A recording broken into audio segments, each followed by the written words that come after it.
ये मूवी ऐसे लोगों के बारे में है जिनके पास सुपर पावर्स थी, लेकिन ये अपनी पावर्स का इस्तेमाल किसी की मदद के लिए नहीं बल्कि अपने फायदे के लिए किया करते थे। उन सभी को आर्मी के द्वारा अरेस्ट किया गया था और कई सालों के लिए जेल की सजा हो गई थी। लेकिन अमेंडा नाम की एक इंटेलिजेंस ऑफिसर जो कि अमेरिकन गवर्नमेंट के लिए काम किया करती थी, इन सभी कैदियों को एक ऑफर देती है कि अगर मैं जैसा कहूँगी तुम वैसा करोगे तो तुम्हारी सजा 10 साल तक माफ कर दी जाएगी। उनमें से कुछ लोग तो उसे मना कर देते हैं, लेकिन ज्यादातर उसके ऑफर को एक्सेप्ट कर लेते हैं। लेकिन मना करने वालों के पास कोई चॉइस नहीं थी। अमेंडा उन्हें मेंटल टॉर्चर करके अपनी टीम में शामिल कर ही लेती है। वो 10 लोगों की टीम बनाती है और उस टीम का नाम रखती है टास्क फोर्स एक्स। इस टीम में शामिल थे रिक फ्लैग जो कि एक मिलिट्री ऑफिसर था, हार्ली क्विन जो कि एक मनोवैज्ञानिक थी, कैप्टन बूमरैंग जो अपने बूमरैंग को एकमात्र हथियार की तरह इस्तेमाल करता था, सेवेंट जिसका निशाने से कोई भी नहीं बच सकता था, विसल नाम का एक अजीब सा जानवर, टीडी के नाम का एक बच्चा जिसके पास सुपर पावर्स थी कि वो अपनी बॉडी पार्ट्स को अलग कर सकता था, ब्लैक गार्ड और जेवलिन थ्रो जो अपने एनिमीज को एक भाले से मारता था। क्योंकि इतने खतरनाक क्रिमिनल्स को खुला छोड़ना काफी रिस्की था, इसलिए अमेंडा ने उनके सिर के अंदर एक बॉम्ब फिट कर दिया था ताकि अगर कोई भी वहां से भागने की कोशिश करे या अपने मिशन को छोड़े तो अमेंडा उसे मार सके। अमेंडा उन्हें उनके मिशन के बारे में बताती है। वो उन्हें कहते हैं कि कार्टो मोंटिस नाम के एक आइलैंड पर हरेरा फैमिली पिछले कई 100 साल से राज करती है, लेकिन पिछले हफ्ते ही सिल्विया लूना नाम के एक आदमी ने वहां की मिलिट्री और अपनी चालबाजी से आइलैंड पर कब्जा कर लिया और पूरी हरेरा फैमिली को बीच सड़क पर फांसी लटका दिया। पुराने शासन से हमें कोई प्रॉब्लम नहीं थी, लेकिन सिल्विया लूना अमेरिका से नफरत करता है और वो हमें दबाने के लिए किसी भी हद तक जा सकता है। तुम्हें उस आइलैंड के एक सीक्रेट लैब को डिस्ट्रॉय करना है जहाँ पर वो लोग एक एलियन पर एक्सपेरिमेंट करके एडवांस वेपन बना रहे हैं। टास्क फोर्स एक्स अपने मिशन के लिए निकल जाते हैं। आइलैंड के पास पहुंचकर वो सभी समुद्र के अंदर छलांग लगा देते हैं, लेकिन किसी को भी नहीं पता था कि विसल तैर नहीं सकता, वो डूबने लगता है।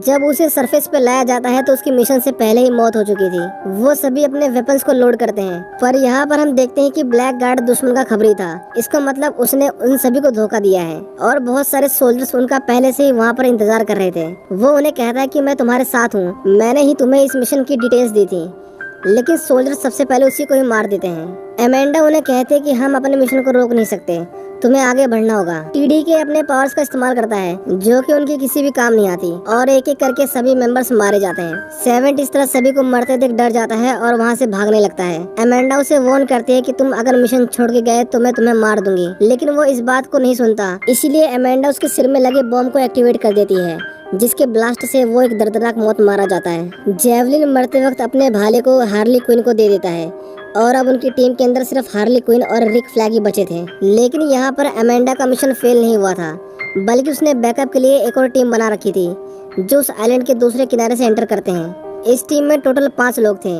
Blood spot, peace maker, polka dot man, red catcher 2 और एक इंसान जिसकी आधी बॉडी शार्क की थी। ब्लड स्पॉट काफी अच्छा इंसान था, वो तो इस मिशन का हिस्सा भी नहीं बनना चाहता था, लेकिन अमेंडा ने उसकी बेटी को जेल में डालने की धमकी दी थी, इसलिए उसे यहाँ पर आना पड़ा। वो सभी थोड़ी देर के लिए आराम करते हैं, लेकिन शार्क को भूख लगती है, इसलिए वो उस लड़की को खाने की कोशिश करता है। टीम के लोग उसे रोकते हैं और उसे मारने वाले थे, लेकिन किंग शार्क वादा करता है कि वो अपनी टीम को नहीं खाएगा।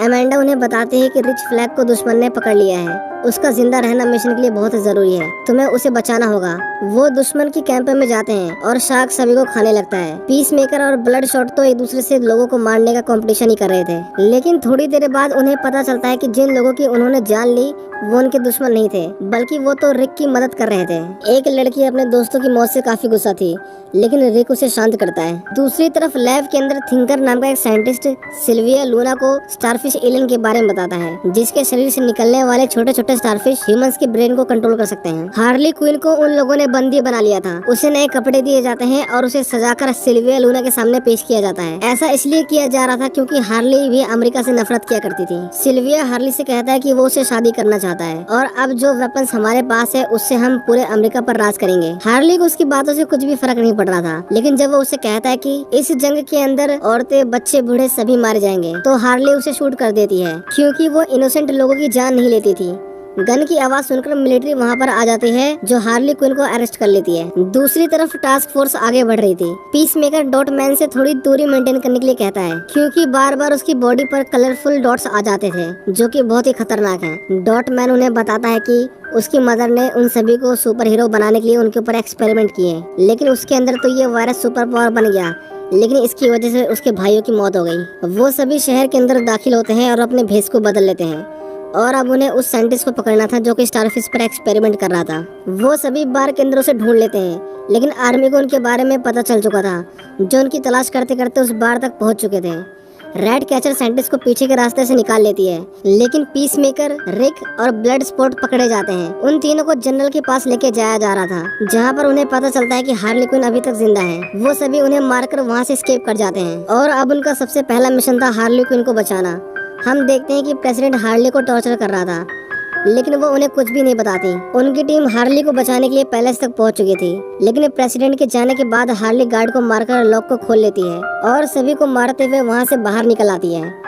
लेकिन टास्क फोर्स को नहीं पता था कि वो बाहर आ चुकी है। जब हार्ली उन्हें देखती है तो वो बहुत ज्यादा खुश होती है, क्योंकि उसे उम्मीद नहीं थी कि कोई उसे बचाने के लिए आएगा। अब उनका आखिरी मिशन रह गया था, जो था उस लैब को डिस्ट्रॉय करना। साइंटिस्ट गन पॉइंट पर उन्हें अंदर जाने में मदद करता है। उनकी पूरी टीम अंदर जाकर डिवाइड हो जाती है। ब्लड स्पॉट, पीस मेकर और शार्क बिल्डिंग में बॉम्ब लगाते हैं और बाकी बचे हुए लोग प्रोजेक्ट स्टारफिश को डिस्ट्रॉय करने के लिए जाते हैं। साइंटिस्ट उन्हें लैब के अंदर लाता है, जहाँ पर हम देखते हैं कि स्टारफिश लोगों के चेहरे पर चिपके हुए हैं और ह्यूमंस की बॉडी पार्ट्स को काटकर उन पर एक्सपेरिमेंट किए जा रहे थे।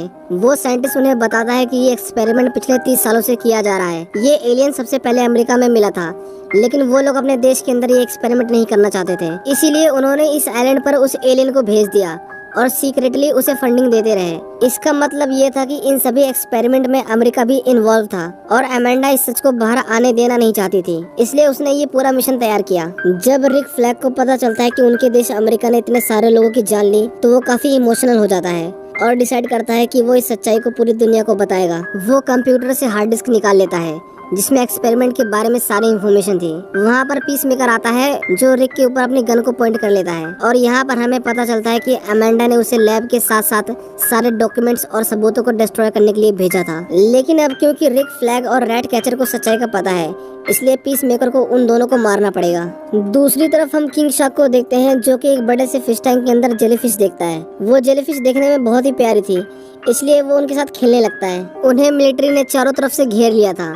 हार्ली, डॉटमैन और ब्लड स्पॉट लैब के ऑफिस के अंदर छिप जाते हैं, पर सोल्जर उन्हें नोटिस कर लेते हैं और उनकी फायरिंग से पहले ही डॉटमैन उनके ऊपर एक्सप्लोसिव फेंक देता है, लेकिन वो बाय मिस्टेक उनकी बिल्डिंग में लगाए गए बॉम्ब से कोलाइड कर जाता है और एक के बाद एक एक्सप्लोजन स्टार्ट हो जाता है। किंग शार्क जिस फिश टैंक के सामने खड़ा था वो ब्रेक हो जाता है और वो मछलियों के साथ बहता हुआ अपने मेंबर्स के पास आ जाता है, पर हम देखते हैं कि फिशेस काफी खतरनाक थी। वो सभी मिलकर किंग शार्क को काटने लगती हैं और वो इंजर्ड होकर बिल्डिंग से नीचे गिर जाता है। उसकी बॉडी से काफी ब्लड निकल चुका था। ऊपर से सोल्जर्स उसके ऊपर गोलियों की बौछार कर देते हैं, पर उसे गोलियों का कुछ भी असर नहीं होता और वो उन सभी को खाने लगता है। पीस मेकर रिक को शूट करने ही वाला था, लेकिन बिल्डिंग कोलैप्स कर जाती है और वो सभी बुरी तरह से इंजर्ड हो जाते हैं। इतने बड़े ब्लास्ट की वजह से वो स्टारफिश आजाद हो जाती है और उस साइंटिस्ट को मार डालती है। रिक और पीस मेकर की बहुत एपिक फाइट होती है, जिसमें रिक उसे बहुत बुरी तरह से मारता है, लेकिन लास्ट मोमेंट पर पीस मेकर उसके दिल पर एक नुकीले पत्थर से वार कर देता है, जिसकी वजह से उसकी मौत हो जाती है। वो देखता है कि रैट कैचर यानी वो लड़की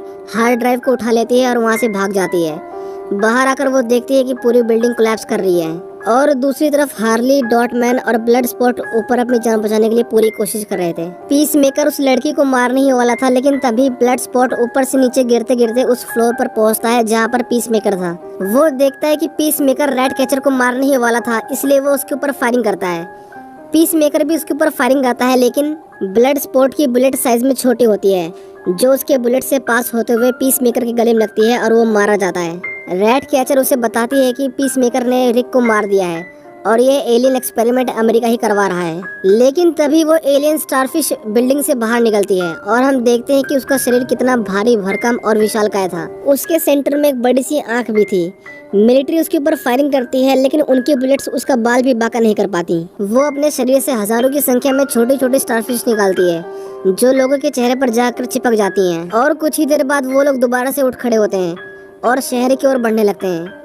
अमेंडा देखती है कि उन्होंने स्टारफिश को आज़ाद कर दिया है, लेकिन उसका मिशन पूरा हो चुका था, जो कि इस एक्सपेरिमेंट से अपने सबूतों को मिटाना था। वो उन्हें ऑर्डर देती है कि तुम लोग वापस आ जाओ, हमारे दुश्मनों का जितना ज्यादा नुकसान होगा उतना उन्हें दबाना आसान होगा। स्टारफिश शहर के